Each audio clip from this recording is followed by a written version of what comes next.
time for another edition of Great Games in Chess History. And this time we're going to be taking a look at a game by the 10th World Chess Champion, Boris Spassky. And his opponent in this game is Bent Larsen. Now this is a classic game where we see Spassky take Larsen to task in his own opening. Now, Boris Spassky was born in Leningrad in 1943. He escaped from the siege of Leningrad by the Nazi forces in World War II.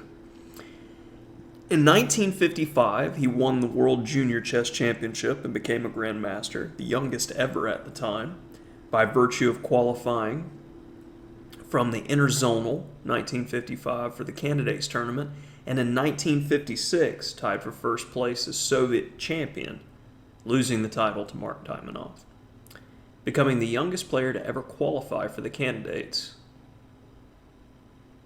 that would be won by Vasily Smyslov. Many people expected Spassky to be world champion before his 25th birthday, but his 5th place in the Soviet Championship of 1958 was not enough to qualify him for the interzonal. This was due to a last round loss to Mikhail Tal, which shook him deeply. Spassky's style of play can be described as lively and adaptable. This produced many brilliant victories. A position based on his victory in 1960 against David Bronstein was used in the James Bond movie, From Russia with Love. His versatility was key in defeating Tigran Petrosian in 1969 for the World Championship in the rematch. His polite, friendly disposition and his entertaining games have made him one of the most popular world champions ever. And overall, I think it must be said that Spassky showed the single greatest moment of sportsmanship ever by a chess player. When he lost key game in the World Championship against Fischer in 1972, the audience gave a standing ovation to Fischer, but the level and beauty of the game that Fischer played so astounding that Spassky stood up and joined them in clapping. And Fischer, he was the type of guy, he talked a lot of smack about his opponents and potential opponents in interviews, very public about his disdain for, say, the Soviets, for instance. But even after that, Fischer complimented Spassky on his sportsmanship, saying that Spassky truly is a real sportsman. And I think much can be said of stepping away from your own emotions after a loss and understanding that some moments in games are bigger than yourself or chess itself, and that was one of them. So I feel that Spassky had a great sense of the game and what it is truly. Without further ado, let's get into this Nimzo-Larsen crush. E5, the most aggressive move against the Nimzo-Larsen. Knight c6, and e3 is the most common move, which Bent did not play in this game, but I wanted to give you a little taste of the modern treatment of facing this opening that I'm covering deeply in my Opening Oddities course on Chessable, following a suggestion from Grandmaster Naroditsky. After knight f6, bishop b5, e4 is the key move. And it can be a bit annoying to deal with this move, which is why it is my main suggestion. You're going to net the bishop pair, and you typically have easy attacking ideas for black. So definitely check out that course if you'd like more information. So after knight c6, we have c4. And after knight f3, e4, the most aggressive approach in the position. Bishop c5. And we have a theme very similar to what we get in my opening oddities treatment. Black has the bishop pair, a little bit extra space, and is looking to castle queenside and try to wail on white. So let's see how it's done. E3, looking to get the b out. Bishop f5, securing that square, getting development. Queen e7, and this is eyeing a3 for any sort of potential nonsense. Going long. And this is a key moment. White is way behind in development, but he needs to start striking back right now.